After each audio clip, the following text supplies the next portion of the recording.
شروع اللہ تعالیٰ کے نام سے جو بڑا مہربان اور نہایت رحم کرنے والا ہے۔ السلام علیکم ورحمۃ اللہ وبرکاتہ۔ مصیبت میں گھبرانے اور بے قرار ہونے سے مصیبت زیادہ ہو جاتی ہے اور صبر کرنے سے دور ہو جاتی ہے۔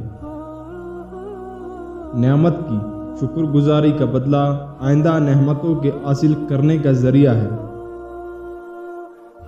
گناہوں پر خوش ہونا گناہ سے زیادہ برا ہے۔ آخرت تمہارے رہنے کا گھر ہے، بس اس کے لیے وہ سامان تیار کرو جو ہمیشہ تمہارے کام آئے۔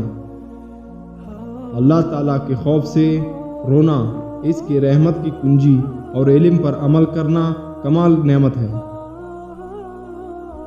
سچے دوست سب یکجان ہوتے ہیں، گو بدن جدا جدا ہوں۔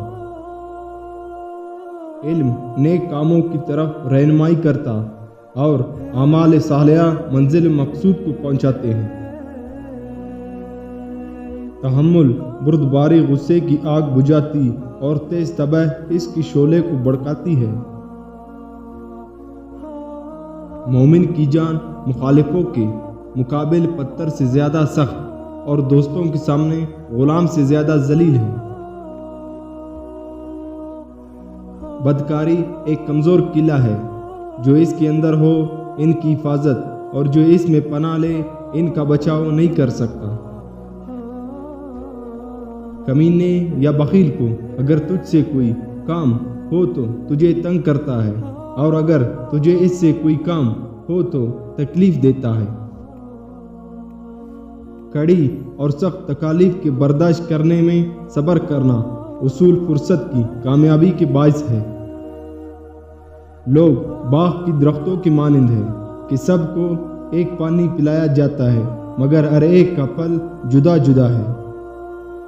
لالچ صرف آدمی کو کسی چیز کے پاس لے جاتی ہے، مگر کامیابی کے ساتھ واپس نہیں کرتی، اور یہ ایسا ضامن ہے جو وفا نہیں کرتا۔ سردار وہ ہے جو کسی سے دھوکہ فریب نہ کرے، لالچ کے فریب اور داؤ میں نہ آئے۔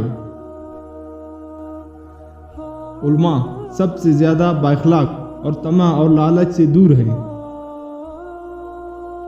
سوال ایسی بلا ہے کہ انسان کیسا ہی بولنے والا ہو، مگر سوال کی عادت سے زبان کمزور ہو جاتی ہے اور بڑے بڑے بہادروں کے دل ٹوٹ جاتے ہیں۔ بیکاری یا دروغ گوئی باعزت شریف کو ذلیل غلام کے مرتبے میں لاتی ہے، چہرے کی رونق دور کرتی اور رزق کی برکت مٹا دیتی ہے۔ کھانا 3 طرح سے کھایا جاتا ہے: بھائیوں کے ساتھ خوشی سے، فقراء کے ساتھ احسار کرنے سے، اور دنیا داروں کے ساتھ مروت سے۔ مروت اس کا نام ہے کہ انسان کو اگر حکومت ملے تو انصاف پر چلے، قدرت ہو تو درگزر کرے، اور مال و دولت ہو تو محتاجوں کی خبر گیری رکھے۔ ظالم کے دوست کم اور دشمن زیادہ، اور عادل کے مددگار بہت اور دوست زیادہ ہوتے ہیں۔ غفلت غرور پیدا کرتی اور ہلاکت سے نزدیک کر دیتی ہے۔